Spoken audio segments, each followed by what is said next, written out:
지난주에 텍스트에 보면 어디야?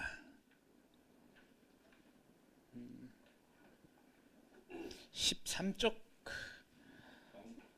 예, 가운데까지 읽기는 가운데까지 읽었나요? 예, 그래요. 여기는 이제 앞에서 봤던 그 철학이란 게 뭐냐라고 하는 걸 놓고 두 가지 종류의 답변을 소개하고 나서 그 두 번째 답변에 대한 비판으로 이제 한 사람을 지금 거명했어요. 위트겐슈타인이라는 사람이에요. 이 사람은 오스트리아 출신인데 19세기 말에 태어나서 20세기 중반에 이제 졸한 사람입니다.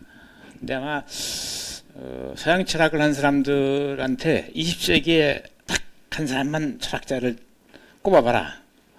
그러면 아마 대개 위트겐슈타인을 꼽을 겁니다. 그만큼 천재적인 인물이었습니다.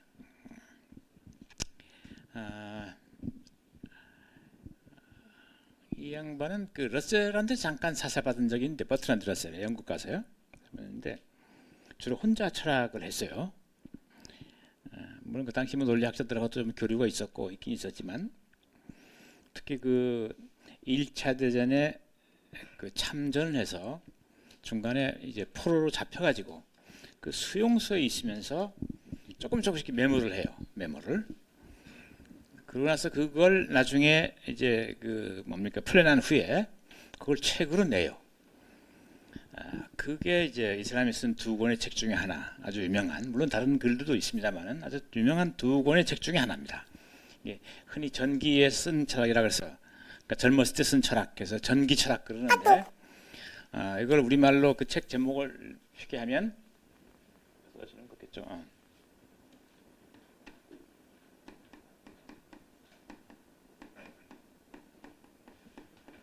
논리 철학 논고 이렇게 불러요.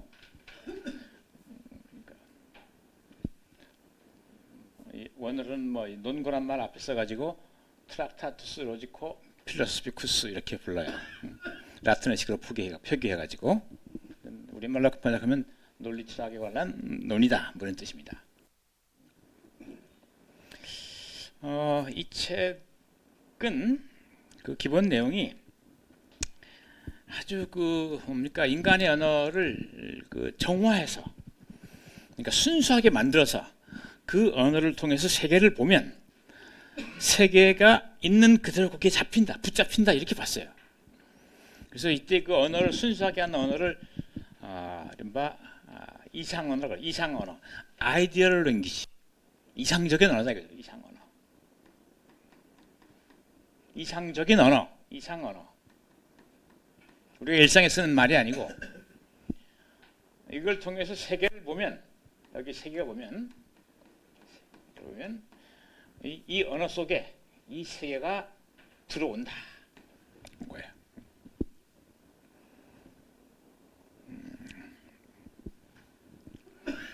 그러니까 우리가 쓰는 일상의 용어는 상당히 모호하기 때문에 그 모호성을 적어도 배제하기 위해서, 축출하기 위해서 언어를 논리적으로 가다듬어 가지고 명료한 수학적 형식의 언어를 만든단 말이죠. 그러면 그걸 통해서 세계를 기술하면 세계가 그 모호성에서 사라지고 투명한 모습으로 드러날 것이다, 뭐 이런 식의 주장입니다. 그래서 세계라고 하는 걸 이 사람은 어떻게 생각하느냐? 세계는 오브젝트라는 걸 보세요. 오브젝트라는 걸로 번역을 대상이라고 했습니다. 대상. 이것들 구성되어 있고, 기본적으로 단위가 이거 일종의 원자 같은 겁니다. 원자 같은 거. 이것들이 뭉쳐서 사실을 만들고, 사태를 만들고, 이것에 해당하는 게 우리가 쓰는 명제입니다. 명제. 문장, 쉽게 말하면 문장. 그러니까 이 이상원의 명제가 존재하는 사태를 있는 그대로 뭡니까 기술해낸다 이거죠. 이걸 확인하는 가운데 우리는 대상 세계의 모습이 어떤지를 우리는 명료하게 파악할 수 있다. 그러니까 뭐 이런 예를 하나 들어볼 수 있는데, 친구를 만났어요 점심에. 그래서 밥 먹었니? 안 먹었는데. 그럼 밥 먹으러 가자. 아니 안 갈래. 왜? 점심 안 먹었대. 밥 안 먹었다며. 아니 나는 빵 먹었어. 배가 불어. 이때의 그 모호성, 일반 언어 갖고 있는 모호성, 이런 거를 이제 이상 언어로 바꾸면 점심 먹었다를 필요. 예컨대 점심 먹지 않았다를 그것의 부정, not 필요. 뭐 이런 식으로 표기하면 오해 여지가 없다 이 말이죠. 수학적 기호로 쫙 풀면. 그러니까 일상에 우리 쓰는 대화에 쓰는 일상 용어를 이런 식의 그 의미 내용으로 정제해 가지고 표현하면, 이것들을 쫙 연결하면 세계의 모양이 여기 다 들어온다 이 말이죠. 대응하는 하나하나의 사태, 하나하나와 이렇게 대응시키면 서로. 그래서 이 언어의 총체, 인간이 쓰는 이상 언어의 총체 속에는 세계가 다 들어온다.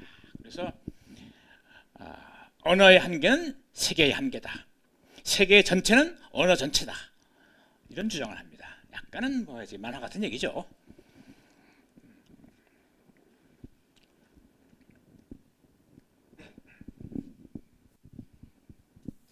그래서 이렇게 이상언어를 통해 대상을 그려내는 이런 언어의 의미가 어디서 오느냐? 이것의 언어의 의미, 이 명제의 의미는 이 사태를 대응하기 때문에 이걸 그림이라고 그래. 그림. 사태를 그린다. 픽처. 명제는 사태의 그림이란 말이죠. 그래서 이거 명제의 의미는 그것이 가리키는 사태, 그것과 대응한 사태다. 이것이 그림이 의미다. 그러니까 이렇게 그림에 해당되지 않은 언어는 의미가 없다. 그러니까 무의미하다. 그러니까 버려라 말이죠. 이런 얘기입니다. 그래서 실증주의와 약간 그 겹치는 부분이 있어요.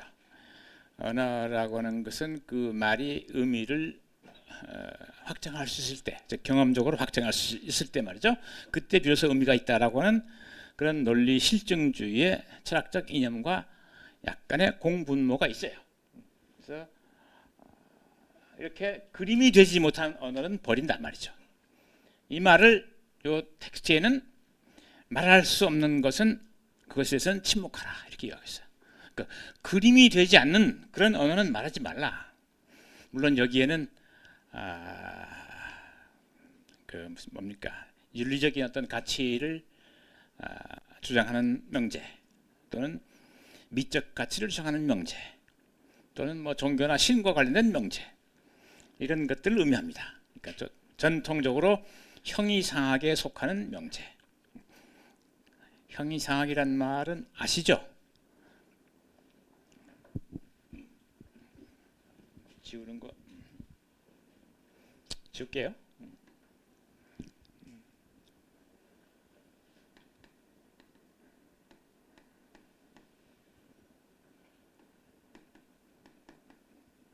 많이 쓰죠. 형이상학. 그죠? 형이상학이란 말은 많이 써요.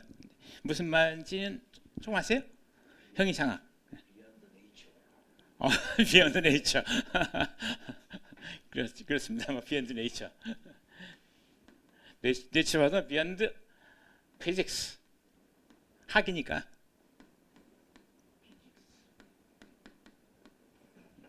Beyond Physics. 이건 뭐 옛날식 번역을 하면 자연이 맞습니다. 자연학, 물리학. 이걸 넘어서. 이게 메타죠, 메타피직. 그러니까 이 메타는 접두사가 그거예요. 넘어서 또는 초기 그 그리스 초기의 의미는 다음에, 이어서 그런 뜻이요. 다음에, after가 맞나? after. 이어서, 다음에, 나중에 이런 뜻이에요. 그러니까 물리학하고 나서 다음에, 또는 물리학적 탐구를 넘어서 그 배후에 있는 어떤 궁극적인 원리를 탐구한 학문이라는 의미로 메타피란 말이 쓰여요. 근데 이거는 고대 그리스에서는 직접 썼던 말은 아니고 아리스토텔레스라는 사람이 자연학을 쓰고 나서 조그만 책을 하나 더 써요. 근데 그 제목을 안 붙여놨어요. 내용은 있는데 제목이 없어요. 그래서 그 후에 한 300년 지나고 나서, 한 300년 지나고 나서 기원전 한 1세기경에 그 안드로니코스라는 사람이 아리스토텔레스의 저작들을 놓고 이렇게 편집을 해요. 모아가지고. 그러다 보니까 책이 하나 보니까 제목이 없어요. 그래서 내용을 이렇게 읽어봤어요. 봤더니 자연학 피지컬이라고 하는 책을 쓰고 나서 이걸 썼어요. 그래서 그냥 임의로 자연학 다음에 쓴 책 그런 의미로 썼어요. 자연학을 열심히 연구하고 나서 미처 못다한 얘기를 하고 있다. 근데 그 안에 보면 뭐 이제 제1철학이란 말을 써요. 아리스토텔레스는 제1철학. 첫 번째 the first philosophy. 제1철학. the first. 철학의 제1가는 뭐 이런 뜻이에요. 그런 내용이에요. 내용은.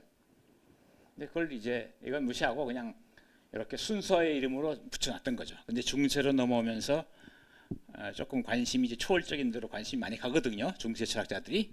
그러니까 시간 순서보다는 이렇게 넘어서 초월하여라는 의미로 많이 쓰게 되죠. 이 말을.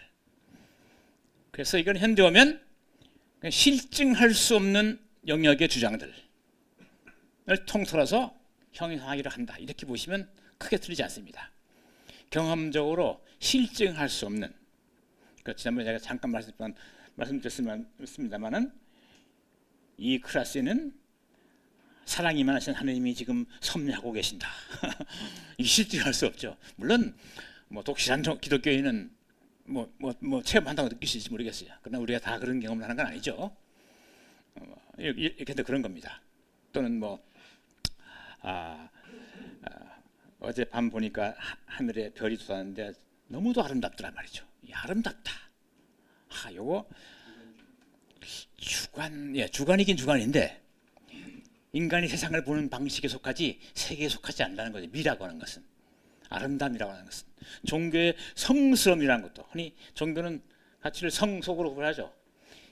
성과 속, 성스러운 것하고 속세인 거 말이죠. 그다음은 뭐 미추, 이건 이제 예술적 가치이겠죠. 종교적 가치 오면 뭡니까? 선과 악, 그죠? 이건 뭐 이제 과학적 가치로 오면 뭡니까? 진리와 허위, 거짓, 이렇게 쫙 나눠져. 이건 넓은 의미의 가치, 전부 가치입니다. 그런데 이거는 이제 과학적 의미니까 잠깐 접어두고 여기 요 세 가지 말이죠. 성스럽다, 아름답다, 선하다, 뭐 착하다, 이런 것들은 세계에서 우리가 발견할 수 있는 게 아니란 말이죠. 오히려 우리가 세계를 보는 방식 속에 내재해 있다. 인간이 세계를 보는 방식에 속한다. 그래서 세계로부터 초월해 있다. 세계 밖에 있단 말이죠. 그러니까 우리가 눈을 통해서 세계를 이렇게 보면 눈이 세계 안에 있나요, 밖에 있나요? 우리가 이 세계를 보면 우리 눈은 세계 안에 있어, 밖에 있어요. 우리가 세계를 본다 그러면 세계 바깥에 있죠. 바깥에. 내가 보는 것 속에는 눈이 없어요. 그렇죠? 내가 보는 어떤 광경을 보면 그 광경 속에는 눈이 없어요. 그러니까 광경 밖에 있는 거예요. 그러니까 빅토리아에서 그래서 그림을 그려놔요. 이렇게 눈을 여기다. 그래서 보는 저기 주체, 흔히 말하는 주체 말이죠. 요거는 세계 밖에 있어요. 영혼의 불면 이런 거 다 세계 밖에 있는 거예요. 이거 다 마찬가지로 이거 다 여기에 속하는 거예요. 여기에 있는 게 아니라 주체에 속하는 거죠. 주체보다 비트겐시아는 이걸 주체에 속한 거라고 보기보다는 초월적인 것, 세계 밖에 있는 것. 그래서 인간의 언어로 그리지 못하는 것, 그림으로 붙잡을 수 없는 것, 그렇게 부릅니다. 그래서 뭐 이런 걸 미스틱하다, 신비롭다 이렇게 부르기도 하는데 어쨌든 초월적인 겁니다. 근데 실증주의는 이런 거를 다 의미 없다고 한때 했었어요. 이거는 인간의 감정을 표현하는 것뿐이어 가지고 성속이니 미춘이 선하기 이런 건 인간의 내적 감정, 느낌을 표현하는 언어여 가지고 객관적인 학술적 의미가 없다, 인식적 의미가 없다 이렇게 배제했어요. 아예 학문적 대상이 될 수 없다 했었던 적이 있었어요. 그러다가 나중에 조금씩 바뀌긴 하는데, 근데 위트겐슈타인 이거를 그렇게 무의미한 것을 보지는 않고, 다만 객관적으로 또는 학술적으로 과학적 언어로 이 사람 표현하면 이상적인 언어로 포착해서 그려낼 수 없는 것. 그래서 이걸 초월적인 것을 봅니다. 세계 밖에 있는 것. 무의미하다고 보진 않아요. 어쨌든 이런 철학을 전기에 쫙 펼쳐놓고 대담하게 이제 철학은 끝났다. 내 얘기로. 내 이 학설을 온전히 받아서 숙달하면 더 이상 무의미한 헛소리를 저지르는 철학자들은 더 이상 생겨나지 않을 거다. 철학은 끝났다. 내 얘기로 이렇게 종결됐다. 그래서 이걸 쓰고 나서 얼마 없어서 초등학교인가 교수로 갑니다. 1920년대 정도일 거예요 아마. 교수 20년 좀 전이겠네요. 교수라 가서 한 10년 근무하다가 가만히 생각하니까 아닌 것 같다 이 말이죠. 그래서 한 10년 후에 딱 손 들고 나와요. 아 틀렸어. 내가 틀렸어. 다시. 그래서 그때부터 한 게 전기 철학에 대비시켜서 사람들은 후기 철학.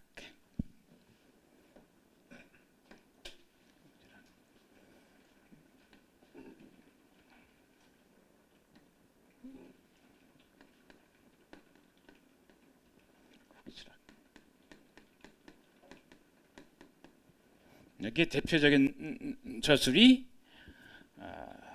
철학적 탐구, philosophical investigation, 철학적 탐구.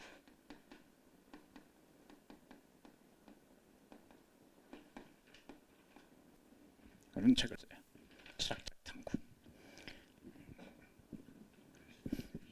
전기 아까 말한 그 뭡니까 그 논리철학 논고의 그 일종의 그 독특한 학설은 그 시대, 그러니까 논리주의가 한창 꼽히던 시대에 아주 알만한 하나의 그 답의 모형이었어. 정답의 모형이었다면 이거는 논리주의가 실패하고 나서 철학이 어디로 가는가를 명확히 보여주는 그 시대 정신을 아주 잘 담아내고 있는 저술입니다. 조금 다른 사람보다 좀 앞서서. 여기는 언어라는 것이 어떤 대상을 가리켜서 그 대상 때문에 의미를 얻는 게 아니다. 의미라고 하는 것은 그 대상 또는 뭐 어떤 사태를 가리키기 때문에 의미를 얻는 건 아니다. 물론 그런 경우도 없지는 않지만 의미를 얻는 방식은 상당히 다양하다. 어떤 말이 그 의미를 갖는 까닭은 어떤 대상을 지칭하기 때문에 의미를 가질 수도 있지만 다양한 논문에서 다양하게 쓰임에 따라서 대상 없이도 의미를 갖는단 말이죠. 홍길동이란 말이 있죠. 의미가 있습니까 없습니까? 있습니다. 그래요. 문학 작품 속의 한 주인공으로 의미를 가질 수 있죠. 그죠? 그런데 동서문서 가면 뭡니까? 작성 양식에다가 홍서였죠. 그거 아니에요. 그죠? 그냥 감남을려의 어떤 거를 골명서 써놓은 거예요. 그러니까 그건 문학작품에 아무 상관없죠. 그러니까 그건 나름대로 문맥에 따라서 그때그때 의미를 간다는 말이죠. 철학이 이렇게 2,500년 동안 헤매온 까닭이 어디 있느냐? 이런 고집, 자기가 전기 철학에서 고집했던 바로 그 발상. 언어라는 것은 꼭 이래야만 의미를 간다라고 하는 이 고집. 이것이 철학적 문제를 낳아왔단 말이죠. 그러니까 이제 대표적인 내가 이걸 읽을 당시에 이 책을 읽을 당시에 내가 대학원에서 읽었었는데 한참 어떤 말이 유행이냐니까 의식화라는 말이 유행했었어요. 이게 아마 기억하시는 분들 80년대 초반이에요. 80년도, 81년도, 뭐 82, 23년도 때까지. 의식화가 뭐예요? 의식화가 의식화. 참 이 좌경화됐다 이거죠. 그죠? 그 뭐 불온서적 읽어가지고 말이죠. 마르케스 엥겔스의 그 뭡니까 무슨 공산당 선언 같은 거 미리 복사해가지고 말이죠.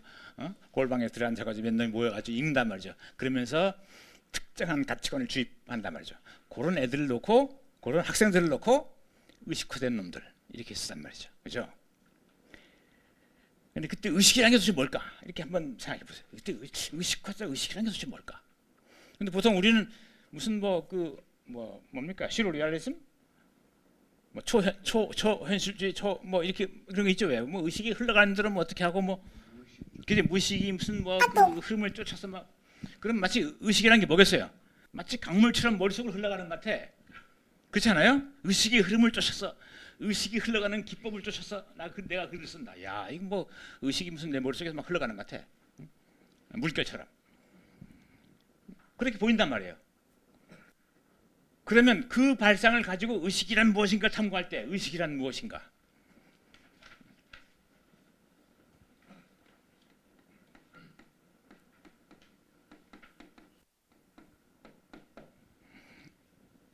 그럼 어떻게 하겠어요? 내 머릿속을 내성을 통해서 reflection, 반성을 통해서 말이죠. 안을 향해 들여다봄으로써 도대체 이게 뭘까 들여다보는 그런 탐구 방식이 우선 얼른 떠오를 거예요. 그죠? 내 머릿속을 이렇게 거꾸로 뒤집어가지고 내 시각을 말이죠. 내 스스로 내 안에서 무슨 일이 일어나고 있을까? 그걸 보려고 할 수 있다 이 말이죠. 그게 이제 본질주의적 시각입니다. 의식의 본래적인 형태가 뭐냐? 본래적인 속성이 도대체 무엇이냐 말이죠. 그럼 내 내부를 각기 관찰할 수밖에 없어요. 경험적으로 실증적으로 알아보려면. 근데 의식이라는 말이 꼭 그렇게만 쓰느냐? 의사가 말이죠. 교통사고 난 환자가 왔어요. 의식. 이 양반 아직 의식 없네. 이건 무슨 뜻이에요? 이 양반 의식 없네. 또는 의식이 돌아왔네 할 수도 있죠. 그때 의식은 어떤 특정한 자극에 대해서 의미 있게 반응 안 하면 의식 없는 거고, 그죠? 의미 있게 반응하면 의식이 있는 그런 거 아닙니까? 그게 머릿속에 무슨 뭐가 흘러가는 거 보고 의사가 얘기한 거 아니잖아요. 그렇죠? 그러니까 의식이란 말은 이때는 특정한 어떤 인간의 움직임, 행동, 그걸 가리킬 뿐이에요. 머릿속에 있는 어떤 심리적, 어떤 정신적 프로세스를 가리킨 게 아니란 말이죠. 이게 아니란 말이죠. 그냥 특정한 어떤 행태, 반응 이런 걸 일컬어서 그냥 의식이라고 표현하고 있단 말이죠. 그 의식이란 말은 그때에서 쓰이는 환경에 따라서, 조건에 따라서, 맥락에 따라서 의미가 결정될 뿐이지 고정된 의미가 있는 게 아니다. 말이라고 하는 건. 그러니까 의식이란 말이 있으니까 의식이란 어떤 실체의 어떤 속성이 있어야 되고, 본질적 속성이 있어야 되고, 그걸 탐구하는 것이 학문이다라고는 발식의 발상은 근본적으로 언어가 쓰이는 이런 식의 어떤 상황에 대한 오해에서 비롯된 거다 말이죠. 그러니까 언어를 잘못 이해해서 언어의 본질적인 그 작동 방식을 오해해서, 그래서 마치 모든 언어에는 그것이 가리키는 대상이 있고 그 대상의 내적 속성이 있어서 그걸 파헤치면 우리는 그 언어의 본질을 아는 것이다 라는 방식으로 오해를 해가지고 하다 보니까 쓸데없는 걸 탐구해왔단 말이죠. 의식이란 무엇인가, 이런 식으로 무슨 논리란 무엇인가, 인간이란 무엇인가, 다 마찬가지인 거예요. 그래서 인간이란 말이 있으니까 인간이란 종의 어떤 본질 구성한 인간성이 있고, 자 이걸 찾아서 규명하면 인간의 본질이 드러난다. 이렇게 말이죠. 이건 인간을 어떻게 볼 것이냐는 다양한 문맥에서 다양한 방식으로 할 수 있다면서요. 정치적 동물로 볼 수도 있고, 생물학적으로 또 한 종으로 볼 수도 있고, 또는 그 밖에 무슨 실존주의자들 보시지 않은 독특한 초월적 존재를 볼 수도 있고, 종교에서 보듯이 하나님이 어떤 피조물 중에 가장 뛰어난 어떤 존재를 볼 수도 있고, 문맥에 따라서 인간성은 다양한 방식으로 이건 해소되고 해치되고 답변된단 말이죠. 근데 그걸 마치 철학에 나서 가지고 이걸 규명하겠다고 하는 순간 답은 이상해진다 이 말이죠. 그래서 이거를 이 후기 철학의 핵심을 본질주의 해체라고 합니다. 본질주의 해체. 전통적으로 뭐뭐란 무엇인가라고 묻는 그 물음 자체의 무의미성 또는 잘못된 거다 말이죠. 그래서 철학은 철학적 물음, 전통적으로 던져져 왔던 철학적 물음은 답변될 수 있는 게 아니고 해소돼야 되는 것다. 해소. 그러니까 문제 자체가 틀렸음을 보여줌으로써 해소된단 말이죠.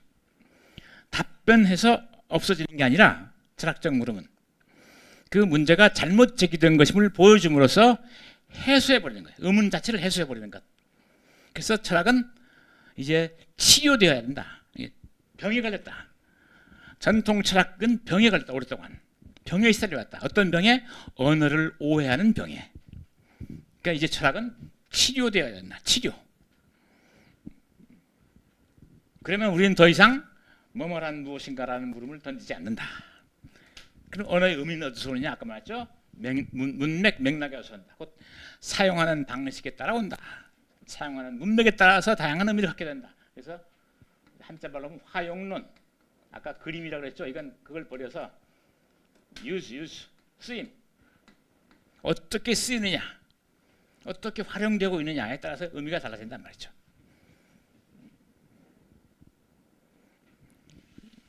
그러니까 각각의 단어 대신 언어에 해당하는 어떤 본질이 있어서 의미를 갖는 게 아니다.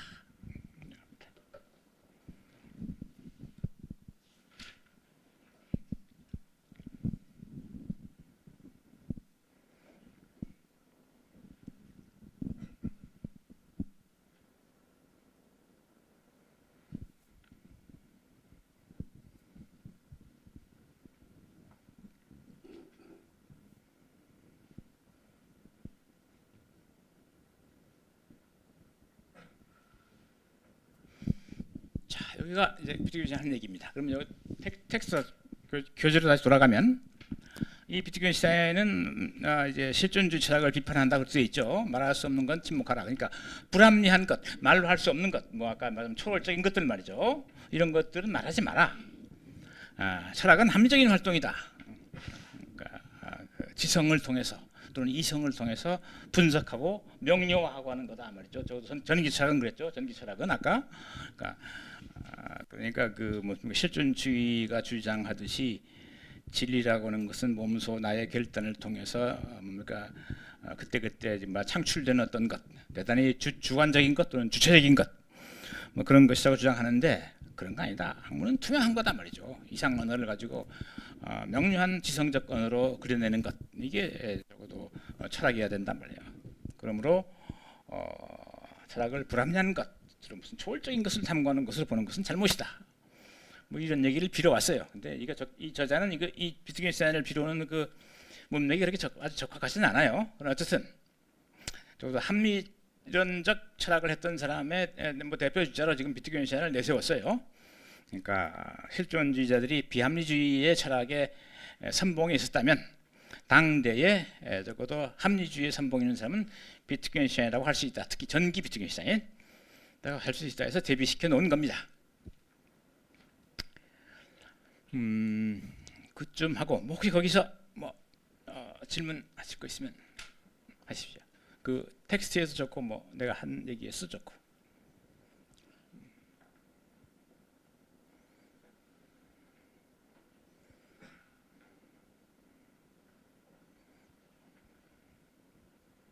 됐습니까? 오케이. 예. 그다음은 다음 문단으로 갑시다. 나는 여기서 이 문제에 대한 논의에 들어가고 싶지는 않다. 서로 이렇게 각기 갈려가지고 네가 옳으니 내가 옳으니 하는 그런 식의 논란에 휩싸이고 싶지 않다. 그런 얘기죠.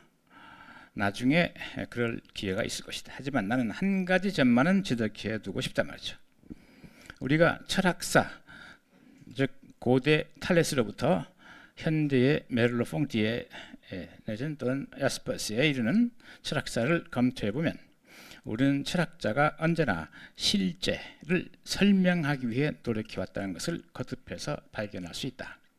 그런데 설명한다는 것은 설명할 대상을 지성에 의해 또는 뭐 이성에 의해 합리적으로 해석하는 것이다. 철학에서 지성의 사용을 가장 완강하게 거부했던 사람들, 예컨대 베르송 같은 사람도 언제나 그런 방식으로 해석해왔다. 그래서 적어도 철학자란 합리적으로 사고하고 세계와 인간의 삶 속으로 명료성, 이것은 질서이며 또한 지성이다 를 끌어들이려고 하는 사람으로 보인다. 역사적으로 볼 때, 즉 철학자가 그들이 하고 있는 일에 대해서 한 말이 아니라 그들이 실제로 한 일에서 볼 때 철학은 대체로 합리적 과학적 활동이자 학설이었으며 시를 쓰는 일은 아니었다. 물론 때때로 철학자들이 시인의 재능을 갖고 있는 경우가 있었다. 플라톤이 그랬고 성 아우구스티누스가 그랬다 말이죠. 그리고 실내 위대한 이 사상가들과 현대의 작가 한 사람을 비교해도 괜찮다고 한다면 두 편의 우수한 각본을 쓴 적에는 사르트르 또한 그렇다. 그러나 이들에게 이러한 것들, 즉 시를 쓰는 방식의 어떤 그 문학적 표현들을 사용하는 경우 말이죠. 이것들은 주로 사상을 전달하기 위한 수단이었던 것처럼 보인다. 앞서 지적했듯이 철학은 그 본질에서 보면 언제나 하나의 학설, 하나의 과학이었다 말이죠. 앞으로 가면 거기 뭐 탈레스나 메를로 뽕띠 이런 사람들은 그닥 그렇게 뭐 꼭 알 필요는 없지만 베르그송은 여기서 문제가 될 수 있죠. 베르그송은 그 당시 이게 20세기 초반에 활동했던 사람인데 19세기 후반부터 이 사람은 그 당대의 기계론적 유물론에 반대해 가지고 생기론이라고 하는 걸 주장했던 사람이에요. 생기론. 그러니까 생물학적 그 모델을 존재의 기본으로 봤던 사람입니다. 끊임없이 자기를 성장시켜가는 존재, 이게 실제란 말이죠. 실제라고 하는 것은 살아 움직이는 거다. 강물처럼 살아 흘러간단 말이죠. 그걸 순수 지속이라고 그러는데 이건 그러다 보니까 지성을 가지고 분석할 수가 없어요. 끊임없이 변천하니까, 끊임없이 생성소멸하니까 말이죠. 끊임없이 생성소멸한다. 사라지고 생겨나고 사라지고 생겨난단 말이죠. 그러니까 이거는 지성적 분석을 통해서 접근할 수 없어. 파악되지 않아요. 그래서 뭡니까? 비합리주의자 이렇게 불러요. 합리적인 언어로 실제를 포착할 수 없다. 그런데 그런 주장을 하면서 그가 하고 있는 일은 뭔가 이렇게 보면 비록 실제라는 게 합리적으로 파악할 수 없는 거다라는 주장을 통해서 그가 하는 건 뭐냐 하니까 실제란 이런 거야 라고 해석하고 있다는 거죠. 실제는 이런 걸 말하는 거야 라고 적어도 설명해 주고 있다는 겁니다. 그런 점에서 그가 한 일은 보면 역시 합리적 어떤 활동의 하나였지 그 자체가 우리가 이해할 수 없는 말을 하고 있던 건 아니다. 뭐 이런 얘기를 지금 하고자 베르그송을 예로 들었습니다.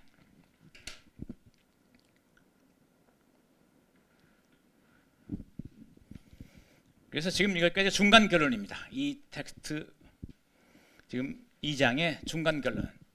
철학이라는 건 뭐냐? 그 자체로 학문이다. 합리적인 탐구다.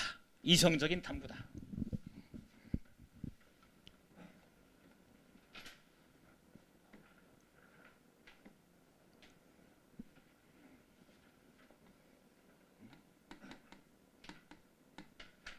철학이 뭐냐 이렇게 물었죠. 무엇이냐 해서 했더니 첫 번째 내린 답은 뭐 불합리한 거다 뭐다 뭐 이런 식으로 막 얘기했는데 또 뭐 고유한 대상이 없다 그런 여러 가지 답변이 있는데 그러니까 이건 그 모든 걸 아우르시는 답으로 합리적인 탐구다. 그러니까 일반 과학과 다를 바 없다 말이죠.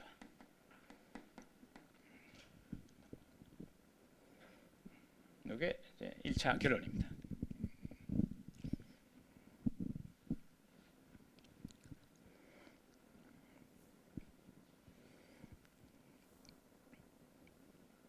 바로 그 밑에 그러나 짧으니까 누가 좀 읽어보실래요?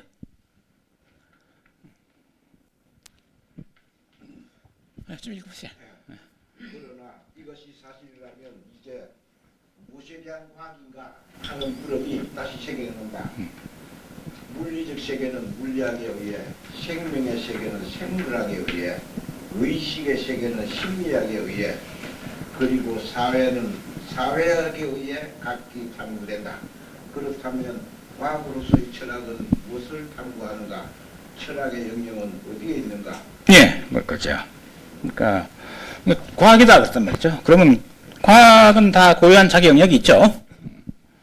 뭐 물리학은 물리적 세계, 생물학은 생명의 세계, 그렇죠? 뭐 인간의 의학은 뭐 인간, 또는 그 밖에 뭐 사회학은 사회 존재, 정치학은 정치 행위, 뭐 이런 것들이죠. 정치 체제, 뭐 이런 거 탐구한단 말이죠. 그러면 철학은 과학이면 뭘 탐구하는 거죠? 그 탐구 영역이 뭐냐? 탐구 대상이 뭐냐? 대상은 뭐냐? 대상, 탐구의 대상 두 번째.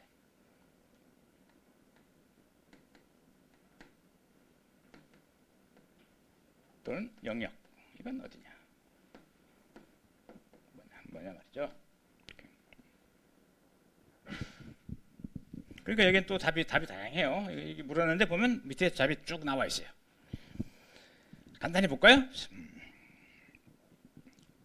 이러한 물음에 대하여 철학은 학파에 따라, 그러니까 무리져 다니는 사람들끼리 각각 다른 대답을 한다는 얘기죠. 학파에 따라 다양한 답변을 제시한다. 나는 이들 가운데 중요한 몇 가지만을 그냥 소개해 보겠다. 간단히.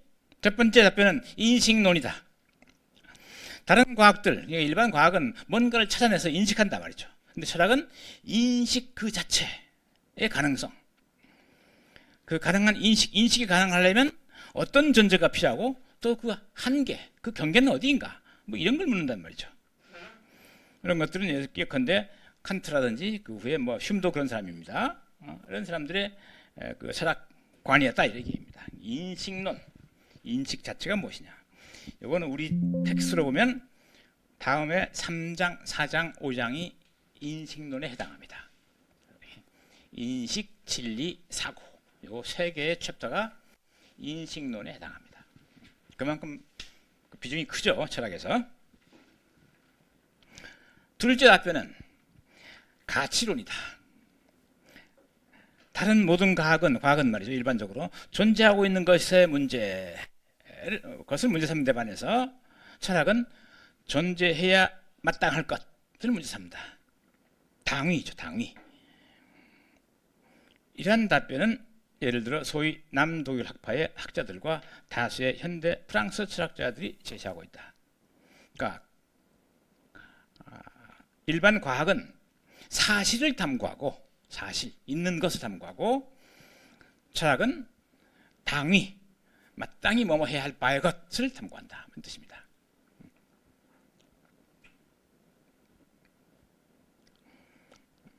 여기 뭐 여러 사람이 있는데 뭐 빈델반트, 무슨 리케르트, 무슨 또 여러분 혹시 아시죠? 막스 웨버 뭐 이런 사람들이 속합니다. 그래서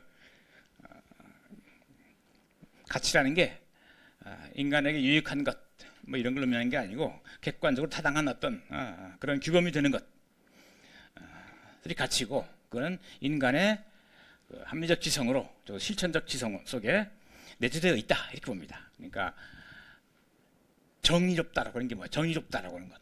그건 인간이 보면 누구나 지적 활동을 통해서 파악할 수 있다. 뭐 이런 정도 의미예요. 그러니까 사람마다 다른 게 아니란 말이죠. 옛날에 그 소피스트는 그런 적이 있었죠. 정의는 강자의 이익이다. 뭐 이런 주한 사람도 있어요. 트라시마쿠스라는 사람 그런 주장했어요. 정의라는 게 따로 있는 게 아니라 강한 놈한테 이익되는 게 정의로운 거야. 그런 주장한 적 있죠. 현대 사회에서 그런 사회가 있습니다. 우리도 가끔 그럴 때가 있어요. 있는 자가 하면 옳은 게 돼버리는 경우가 왕왕 있죠. 하여튼 그런 주장했던 적이 있는데, 적어도 이 사람들에 의해서는 정의란 건 객관적으로 타당한 것이고 인간의 지성을 통해서 충분히 설득하고 동의할 수 있는 그런 규범이단 말이죠. 보편적 규범, 이런 것들을 가치라 그런다. 뭐 이런 얘기입니다. 그리고 그걸 탐구하는 게 이 사람들의 철학관입니다. 그다음 셋째 답변은 그 밖의 모든 것의 필요 조건인 동시에 기초가 되는 그런 인간 자체 말이죠. 이게 철학의 고유 문제다. 이런 견해의 옹호자들에 따르면 현실 세계의 모든 것은 어떤 방식으로 인간과 관련되어 있다. 그런데 이 관계는 자연과학이나 정신과학에서 하나같이 간과되고 있다. 철학이 그 대상으로 삼는 것은 바로 이러한 관계에 따라서 그 인간 그 자체이다. 바로 이런 생각은 많은 실존 철학자들의 생각이기도 하다. 그래서 이 인간은 제 7장의 문제가 되고 있습니다. 우리 텍스트 따지면 텍스트로. 그리고 그 가치는 6장이고요. 그러니까 지금 2, 3, 4, 5, 6, 7 여기서 다 인식과 가치와 인간을 따로 별개의 장으로 해서 다루고 있어요. 나중에 우리는 보게 될 겁니다. 그 다음 넷째 답변 언어다. 비트겐슈타인에 표현하면 철학적 명제란 존재하지 않으며 오직 명제의 해명이 있을 뿐이다. 철학은 다른 여러 과학들의 언어 구조를 탐구한다. 이것은 비트겐슈타인과 대다수의 현대 논리 수준자들의 견해, 논리 수준자들보다도 더 나아가서 언어 분석 철학의 견해입니다. 언어를 명료히 한단 말이죠. 우리가 일상으로 쓰는 언어의 그 본래적인 특성을 충분히 납득시킴으로써 쓸데없는 주장을 하지 않도록 하는 것, 이게 철학의 과제다. 철학의 임무다. 뭐 이런 주장을 하는 거죠.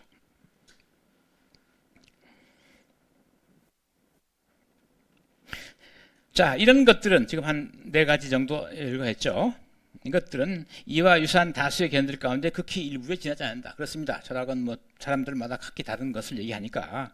근데 그 중요한 것 한 몇 개를 나열해 본 거예요. 예를 들어서 이들 각각은 그 나름의 논거를 갖고 있고 비교적 설득력 있게 자신의 주장을 옹호들 하고 있어요. 제각기. 그리고 이들은 각기 자신들과 다른 견해를 지닌 사람은 철학자도 아니라고 매도한단 말이죠. 서로 엄청 싸우고 있어요. 그래서 그런데 적어도 이 보엔스키라고 보기에 우리로서는 말이죠. 그들이 얼마나 깊은 확신을 가지고 그러한 판단을 하고 있는지 살펴볼 필요가 있다. 예를 들어 논리 시중자들은 의견을 달리하는 모든 철학자들을 보통 형이상학자로 낙인 찍어버리곤 한다. 그런데 그들에 따르면 형이상학은 엄밀한 의미에서 무의미하다. 아니, 검증할 수 없는 말이니까 말이죠. 경험적으로 이거 확인해 볼 수 없단 말이에요. 그냥 무의미하단 말이죠. 형이상학자는 소리를 내지만 말을 하고 있지 않다. 좀 엄청난 비판이죠. 칸트주의도 비슷하단 말이죠. 그들이 보기에 칸트의 학설, 인신론적 어떤 그 선험주의 말이죠. 이걸 배척하는 모든 사람들은 형이상학자다. 물론 칸트는 조금 한 발 물러서요. 여기서 그들이 형이상학자 부르는 사람은 무의미한 것을 말하는 사람이기보다는 좀 시대적이고 비철학적인 뭐 이런 사람이다. 이렇게 주장한단 말이죠. 그리고 실존 철학자들이 그들과 의견을 달리하는 모든 사람들에 대하여 보여주는 경멸에 대해서는 언급할 필요조차 없겠다. 그건 널리 알려져 있다. 그러니까 실존 철학자들도 자기네 주장과 의견을 달리하는 사람들을 철학자가 아니라고 비난합니다. 그래서 여기 나오는 몇몇 그 부류들은 서로 상대방을 인정하지 않아요. 그러다 보니까 철학이 중구난방이 되는 겁니다. 이제.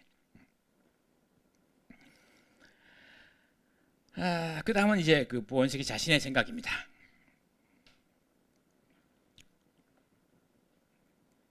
이제 나 자신의 개인적인 의견을 말하자면 나는 철학의 어느 한 개념, 이 위에서 말한 어느 한 개념에 대한 이와 같은 굳은 신념에 직면하게 될 때 좀 불쾌감을 느낀단 말이죠. 내가 보기에 철학이 인식, 가치, 인간 그리고 언어에 관심을 가져야 한다고 말하는 것은 너무도 당연하단 말이죠. 하지만 어째서 이것들에만 관심을 가져야 하겠는가? 철학의 다른 대상이 존재하지 않는다는 것을 어떤 철학자가 증명했나 말이죠. 이런 주장을 하는 사람이 있다면 나는 그에게 괴테의 메피스토펠레스처럼 논리학 강의를 듣고 증명이 실제로 무엇인지를 한번 배우도록 하고 싶다. 이런 것은 지금까지 증명된 적이 없다.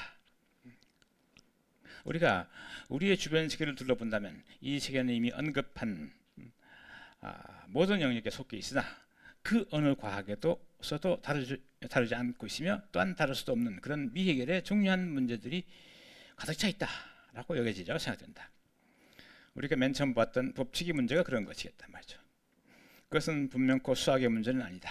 왜냐하면 수학자는 이런 물음을 제기하지 않고서도 자신의 법칙을 정식화하여 연구할 수 있기 때문이다. 그것은 또한 언어학에 속하는 것도 아니다. 법칙의 문제는 언어학도 아니다 이 말이죠. 왜냐하면 그것이 문제 삼고 있는 것은 언어가 아니라 세계에 속해 있는 또는 적어도 사고에 있는 무엇이기 때문이다. 다른 한편 수학적 법칙은 또한 가치가 아니다. 그것은 존재해야 하는 어떤 것이 아니라 존재하고 있는 어떤 것이다. 따라서 그것은 가치론에 속하지 않는다. 우리가 만일 철학을 어떤 특수과학이나 내가 연구했던 어느 한 분야 가운데 하나로 제한하려 한다면 이들 문제들은 논의 대상이 될 수조차 없을 것이다. 왜냐하면 그 문제가 들어갈 적절한 자리가 없을 것이기 때문이다. 그러나 법칙의 문제는 참되고도 중요하다. 이런 얘기입니다. 그러니까 논리실증주의 또는 실존주의 또는 이제 언어 분석을 주장하는 언어 분석 철학자들 또는 가치론을 주장하는 신칸탁발 사람들 등등을 놓고 그 어느 한 편을 들어버리면 나머지는 어떻게 될 거냐 말이죠. 철학이 왜 굳이 그들 가운데 어느 하나만을 탐구의 대상으로 삼아야 되느냐? 그거 내가 동의하지 못하겠다. 그런 얘기입니다.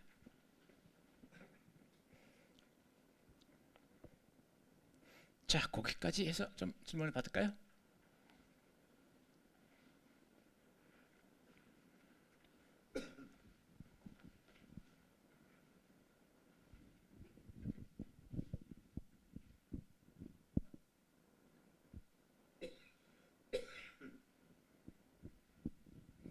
됐습니까?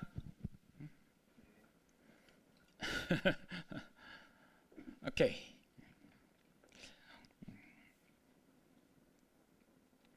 그럼 예. 괴테의 예. 텔레스. 아, 이게 저 게테의 파우스트에 나오는 그 악마죠, 악마. 그러니까 파우스트는 그 독일의 그 전설적인 그 뭡니까 신화 속에 나오는 인물인데 파우스트는 게테가 그 인물을 불러다가 소설을 쓰죠. 이렇게 뭐 시나리오 방식으로. 근데 그 이 양반이 그러니까 그 연금술사예요. 그 잠깐 이야기 속에서는.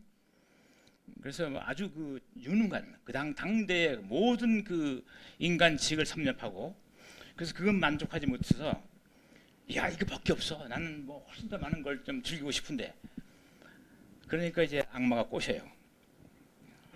그 헬레네인가? 그렇죠 아마? 네 영혼 팔아. 그럼 내가 늘 훨씬 더 많은 걸 알리게 해주고 훨씬 많은 그 뭡니까 뭐야 그 쾌락을 선사해줄게. 네가 진정 그럼 넌 인생을 알 수 있을 거야. 인생이 뭔지를. 그게 넘어가요. 그래서 영혼을 나중에 뭐 20몇 그릇 뭐 얼마 있다 그 주기로 하고 들어가요 안으로 손잡고 들어가요. 그래서 이제 온갖 이 세상으로 가서 온갖 쾌락 온갖 걸 다 맛보죠. 그리고 나중엔 그럼에도 불구하고 내 문제가 내 삶의 의미가 해결이 안 되는 거예요. 뭔가 공허한 거예요.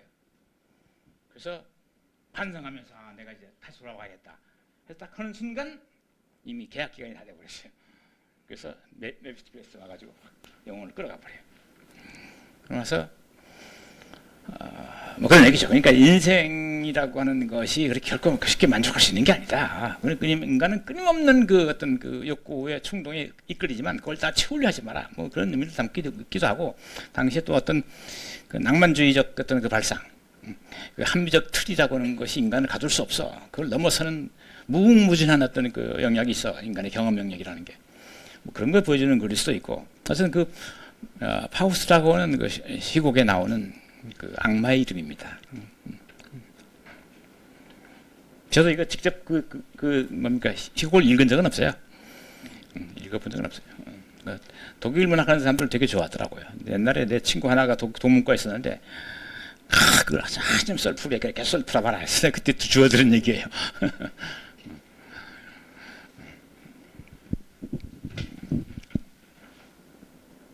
예, 또 뭐 있습니까? 혹시 뭐 그런 이런 질문도 좋습니다.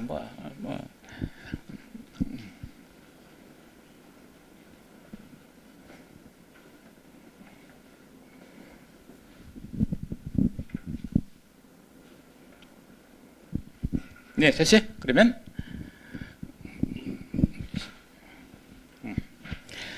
다음 문단으로 갑시다. 그러므로 철학은 특별한 과학과 동일시되어서도 안 되고 어떤 특정 과학과 안 되고 또 어떤 특정 분야에 제한되어도 안 될 것처럼 같다 말이죠. 안 될 것처럼 보인다. 어떤 의미에서 철학은 보편과학이다. 보편. 모든 것에 미친다 그런 뜻입니다. 모든 것에 미친다.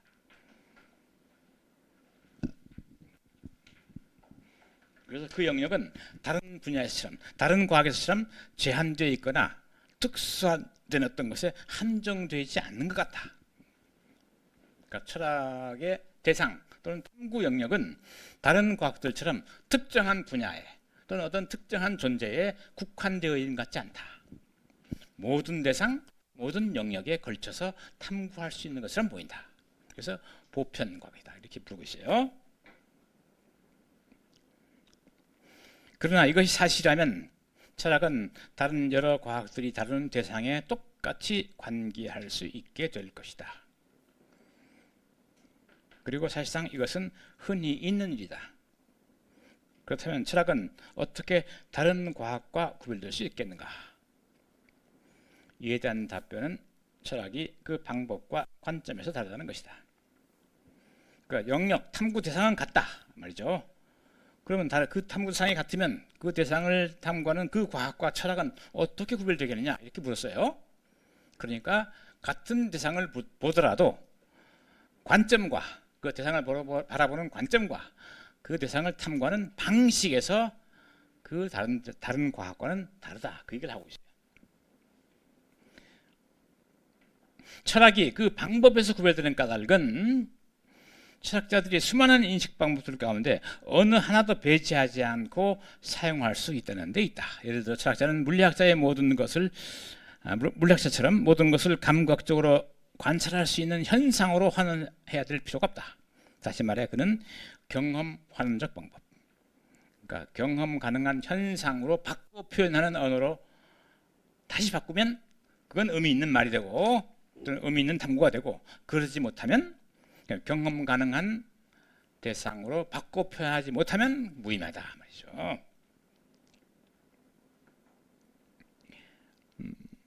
그래서 그는 주어진 것에 대한 통찰을 이용할 수도 있고 그 밖에 다른 많은 방법, 상상을 쓸 수도 있고 어떤 방법으로 상관없단 말이죠. 반드시 경험적으로 확증 가능한 무엇인가를 끌어들임으로써 의미를 확정할 필요가 없다.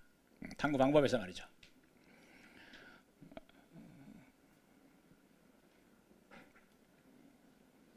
달나라에 토끼가 있다. 이거 의미가 있습니까 없습니까? 달나라에 토끼가 산다.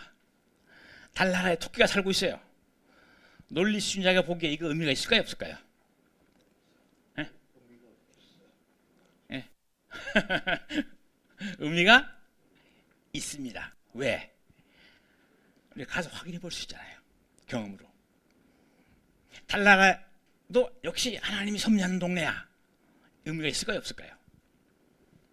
요거는 가서 보더라도 우리가 몰라요. 볼 수 없어요. 그러니까 의미 없어요. 경험 환원되지 않아요. 경험으로. 근데 아까 전자의 문장은 경험으로 환원해 볼 수 있어요. 그래서 참인지 거짓인지를 우리가 판별할 수 있어요. 그래서 경험을 통해 참인지 거짓인지 판별할 수 있으면 의미 있는 문장, 의미 있는 주장. 그런 경험을 통해서 참인지 거짓인지 판별할 수 없는 주장, 그건 의미 없는 주장, 무의미한 주장, 형이상학적 헛소리. 그입니다. 그러니까 물리학자는 이런 식으로 경험으로 환원해서 참인지 거짓인지 가릴 수 있는 주장만 해야 돼요. 그건 오늘날도 마찬가지입니다. 오늘날도. 그래서 항상 검증하잖아요. 실험을 통해서. 그죠? 끊임없이 실험하잖아요. 네, 철학은 그럴 필요가 없다. 철학은 굳이. 그렇게 경험으로 환원하는 방법에 매일 필요가 없다. 이게 이 사람의 주장입니다. 자, 이해하셨나요? 혹시 또 뭐 추가 질문 있으면 하세요.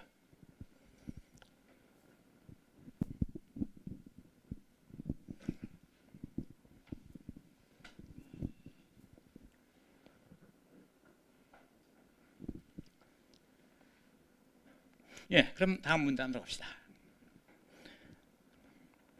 자, 이제 방법에서 구별된다 그랬죠. 철학은 비록 같은 대상을 다루더라도 철학이 대상을 탐구하는 방법과 그러니까 어떤 개별 과학이 그 대상을 탐구하는 방법은 다르다.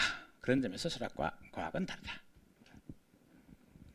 다른 한편 철학은 같은 대상을 보더라도 그 관점에서 여러 다른 과학과 구별된다. 왜냐하면 어떤 대상을 고찰할 때 철학은 오로지 한계라고 할 수 있는 관점, 즉 근본적인 측면에서 그것을 바라보기 때문이다. 이러한 의미에서 철학은 근본과학 또는 토대과학이다. 여러 다른 과학들이 멈춰서서 더 이상 묻지 않고 전제를 받아들이는 바로 그곳에서 철학은 묻기 시작한다. 여러 과학은 인식하지만 철학자는 인식이 무엇인가를 묻는다. 다시 말이죠. 여러 과학은 법칙들을 발견해서 세우지만 철학자는 법칙이라는 게 도대체 뭐냐라고 묻는다. 일상이나 정치인들은 의미나 목적 어떻게 하지만 철학자는 의미나 목적이라는 말이 실제로 무엇을 의미하는지를 묻는다. 따라서 철학은 다른 어느 과학보다도 더 문제의 근원에 접근해 간다는 의미에서, 그리고 다른 과학들이 자족해버리는 지점에서 문제를 던지고 한 걸음 더 탐구하려고 한다는 의미에서 근본 과학이다. Radical Science다 말이죠.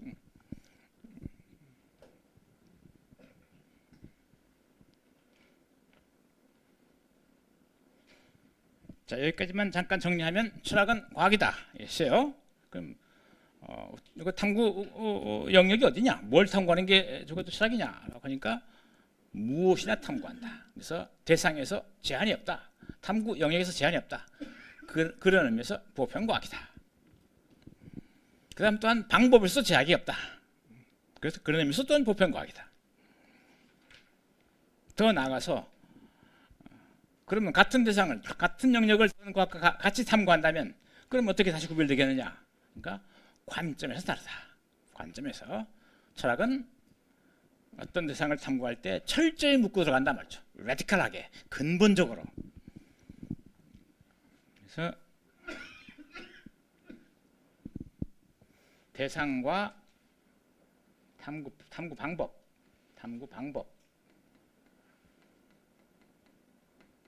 방법에서 한계가 없다, 제약이 없다. 제약되지 않는단 말이죠.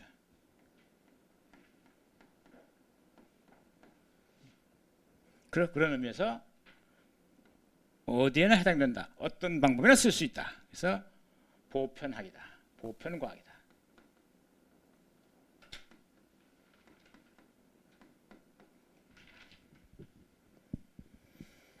탐구 대상에 겹치면 다른 과학과 혼동될 수 있는데 또 어떻게 구별되겠느냐. 그래서 탐구의 관점에서 다르다. 관점.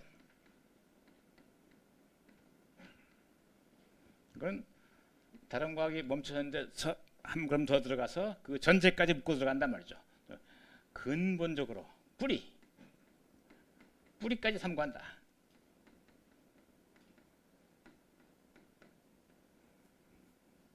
그래서 radical science다. 근본 과학이다. 이렇게 말하겠어요.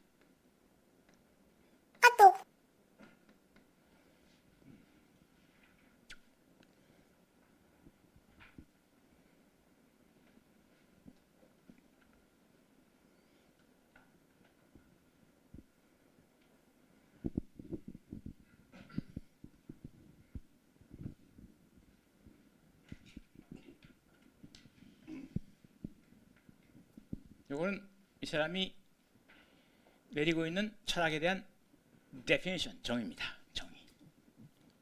이것이 가는 의미는 요 강의 요 텍스트를 마저 다 읽고 나서 한 번 더 정리할게요.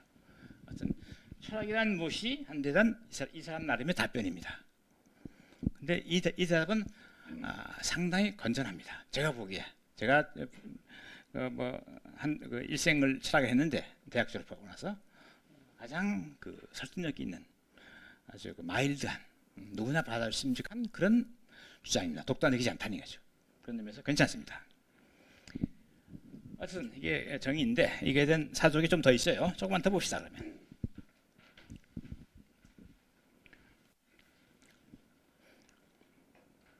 철학과 특수과학 간의 사실상의 경계가 어디에 있는지를 지적하는 것은 그다지 쉬운 일이 아닌 경우가 물론 있다. 그러니까 철학과 영역이 겹쳐서 어디까지 철학이고 어디서부터 철학이 아니냐를 저거 분명히 하는데 좀 어려운 경우가 왕왕 있다 이 말이죠. 예를 들어 20세기 들어 그처럼 눈부시게 발달한 수학적 기초에 대한 연구는 확실히 철학적 연구이다. 흔히 수리철학이라는 게 그런 겁니다. 수리철학이라는 게 있어요. 수학에 대한 철학적 탐구. 하지만 동시에 그것은 수학적 탐구와 밀접하게 연관되어 있어. 그래서 이렇게 철학과 철학 아닌 것의 경계가 분명하지 않은 그런 어떤 특수학문의 경우도 있긴 있다. 그러나 그 경계가 뚜렷한 철학과 철학 아닌 것이 명확하게 구별되는 그런 영역들이 있다. 예를 들어 존재론, 즉 이런저런 특수한 사태가 아니라 사물, 존재, 성질 등과 같이 보편적인 사태를 다루는 분야가 여기에 속한다. 이 존재론은 우리 텍스트의 8장에 속합니다.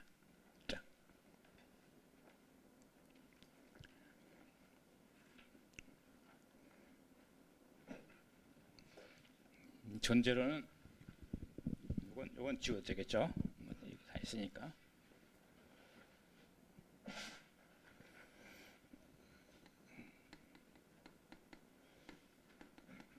철학계 고유 분야, 연구 분야 중에 하나인데 지난번에 한번 잠깐 얘기했죠. 인식론, 존재론, 가치론, 네, 그렇죠. 논리학. 이렇게 해서 이게 철학의 고유 영역입니다. 고유 영역. 이런 논의들은 다른 학문과 그 대상을 공유하고 있지 않아요. 철학만의 고유 영역이기 때문에. 근데 그 중에서 물론 이것도 뭐 논란이 없는 건 아니지만 가장 난해하다고 적어도 여겨지는 분야가 존재론입니다. 존재론. 워낙 논란이 많아서 오늘날까지도 하나로 통합된 존재론적 어떤 구도 이런 건 없어요. 사람마다 각기 다른 얘기를 해요. 근데 가장 이걸 이해하는 가장 좋은 방식은 그 고전으로 거슬러 나가서 아리스토 얘기를 한번 아리스토텔레스 플라톤의 제자였던 아리스토텔레스를 잠깐 들여다보고 이 말의 의미를 새기고 건너가겠습니다. 뒤에 가서 다시 좀 자세하겠지만 나왔으니까 아까 말한 그 제1철학 피지카 싸움에 썼던 메타피직 거기서 하는 말입니다. 그리고 나중에 또 범주론이라는 책을 써요. 범주론 거기서도 합니다. 어쨌든 거기 뭐 어떤 논의하니까 존재라는 게 뭐냐? 존재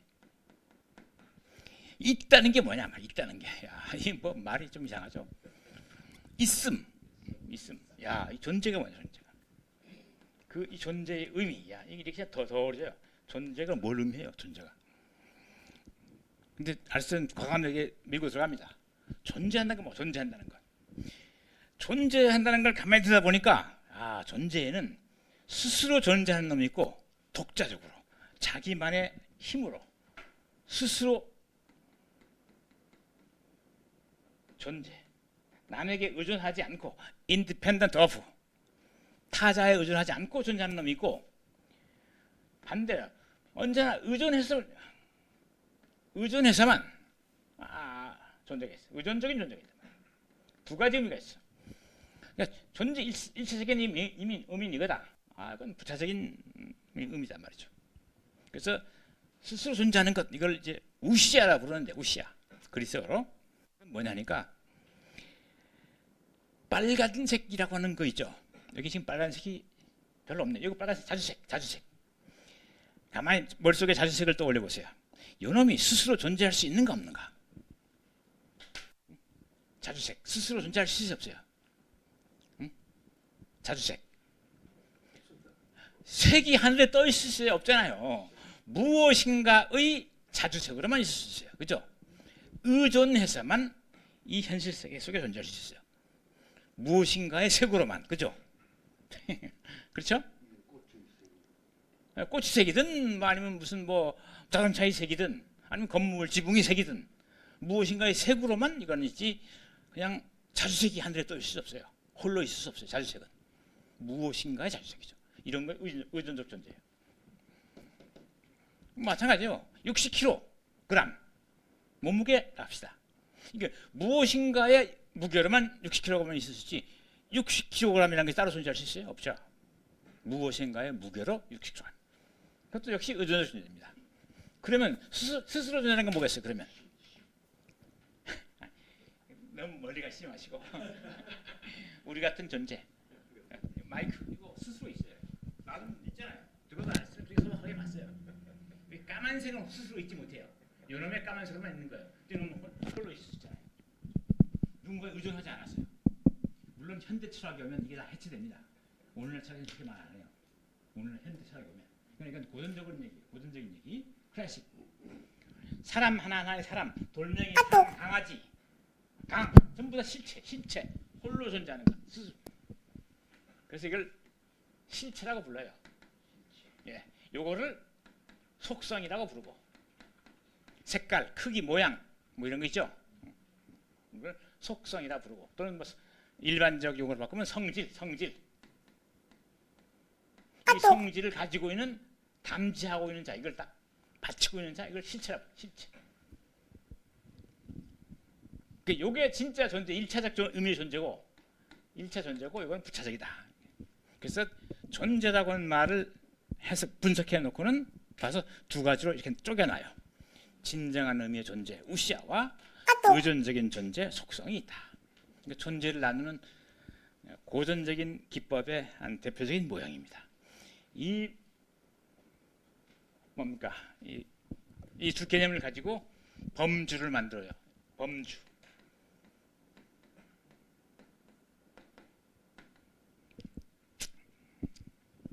범주란 말은 많이 쓰죠. 범주. 일반적으로 카테고리입니다. 카테고리는 워낙에 그 어원상으로는 남을 공격하는 말을 할 때 그걸 이제 카테고리라는 말로 했었는 건데, 그러니까 대상을 놓고 탁탁 칼로 자르는 겁니다. 넌 뭐 이렇게 탁 선언하는 거. 어떤 사물을 놓고 딱 잘라서 넌 뭐다 딱 규정하는 거.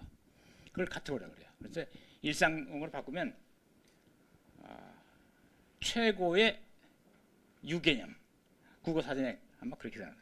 국어 사전에 그렇게 나왔나? 최고의 유개념.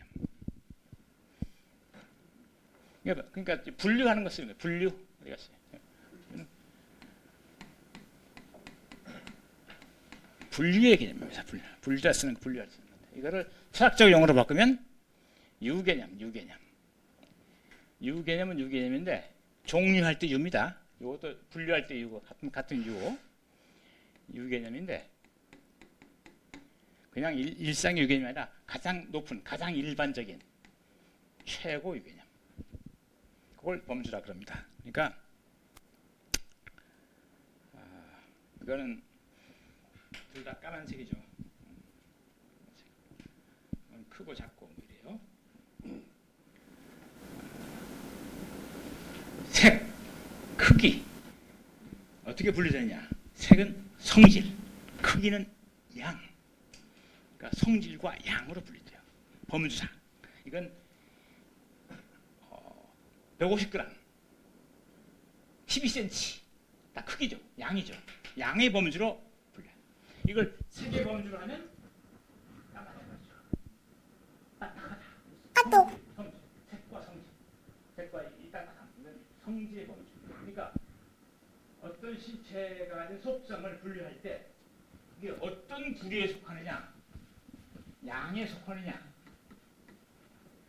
성질의 질에 속하느냐, 또는 뭐 어떤 시간, 어떤 장소, 여기에 그때 그런 거 있죠 왜? 사물을 분류할 때.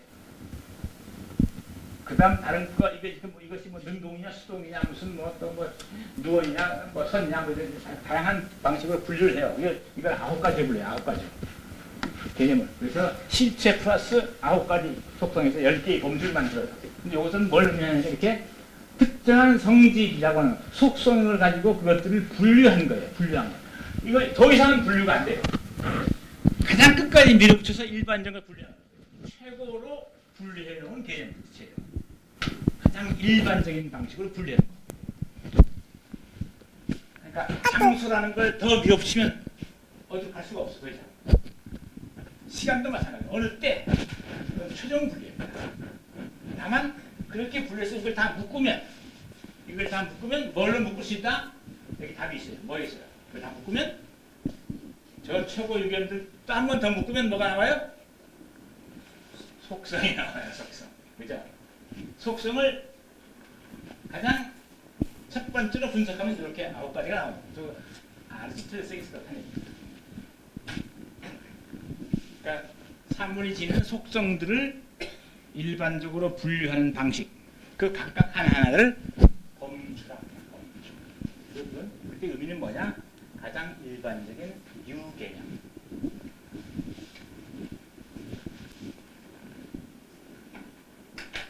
전달이 되는지 모르겠네요. 조금 이제 낯설 수 있어요.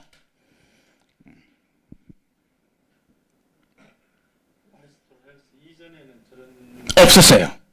그래서 아리스토텔레스가 천재예요. 아리스토텔레스가 천재인 겁니다. 그래서 서양의 그 형이상학적 사유를 조금이라도 공부하려면 무조건 아리스토텔레스를 알아야 돼요.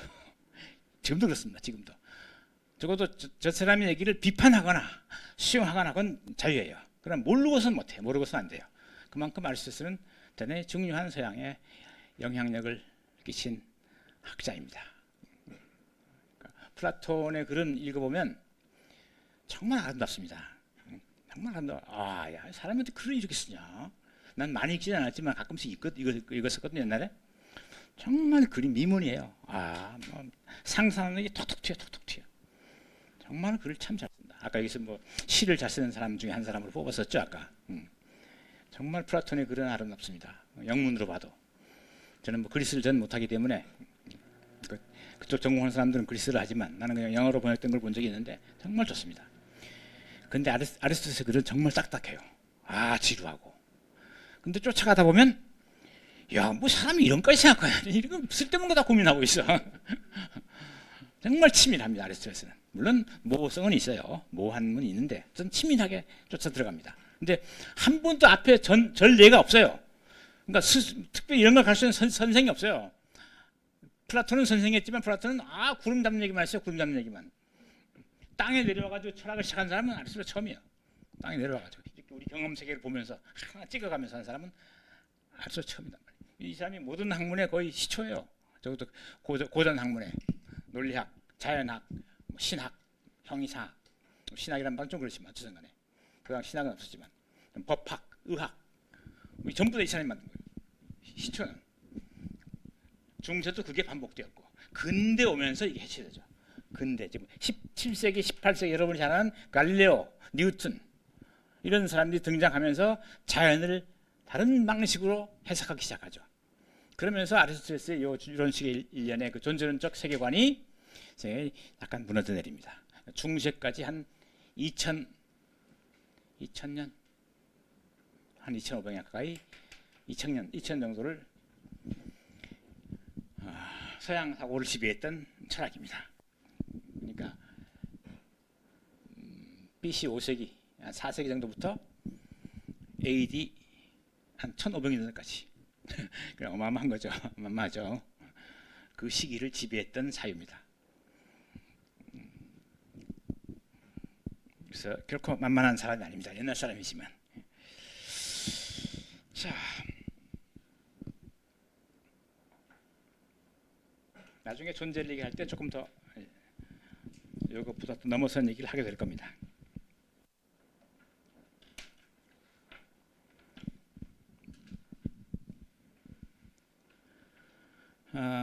그러니까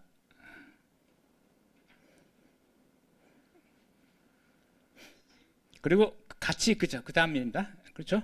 그리고 같이 그 자체한 연구, 즉 사회의 발전에서 나타나는 이런저런 가치가 아니라 가치 그 자체된 연구와 또한 여기에 속한다. 가치로는 철학의 고용이다 그런 얘기입니다.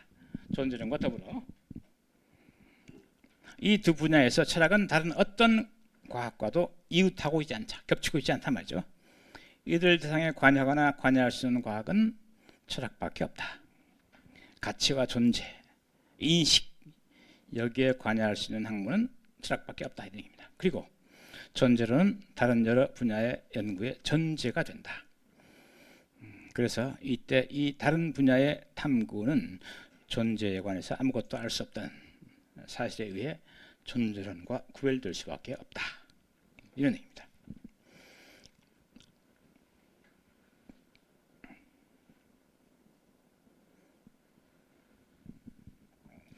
그 다음 문단이 이제 이 사람이 직접 아까 썼던 내가 여기 썼던 그 정의 내용입니다.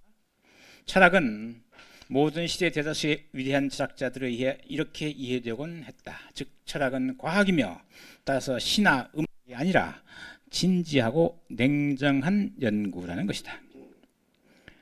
그것은 어떠한 영역도 배제하지 않으며 가능한 모든 방법을 사용한다는 의미에서 하나의 보편과학이다.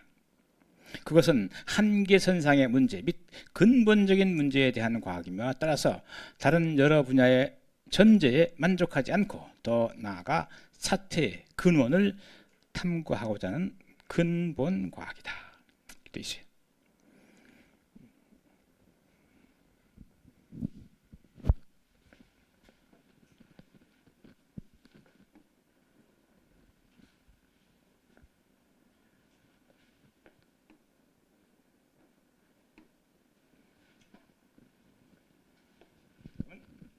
정도? 10분인가 15분인가?